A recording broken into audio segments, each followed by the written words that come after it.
Hi, welcome back to my video. In this video, you're going to see how to do DDoS attack in Termux.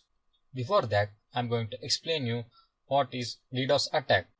DDoS attack is a distributed denial of service occurs when the multiple systems flood the bandwidth or a resource of a targeted system using one or more web servers.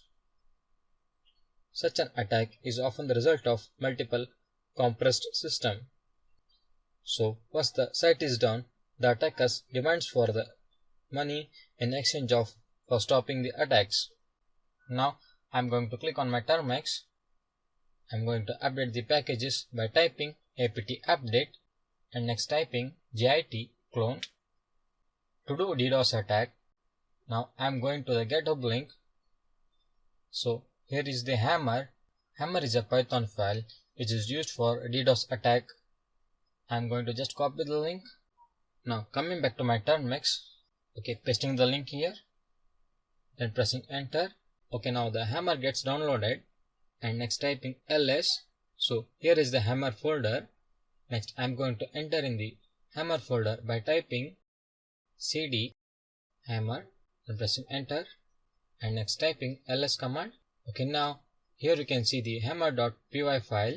I'm going to get the access permission by typing chmod +x hammer.py and next typing python hammer.py. Now here you can see some of the options.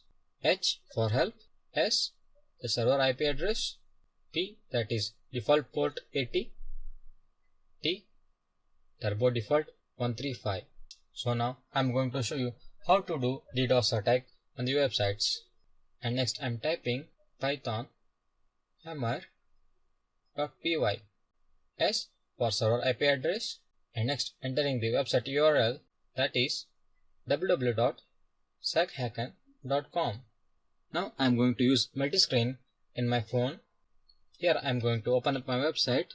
Now here you can see the website gets loaded continuously. On the left side of screen you can see the packet sending continuously to the website. I'm trying to refresh the website. It's not opening. So that's all in this video. That's how you can do DDoS attack on any websites. You can make the website down. So that's all in this video. Thank you.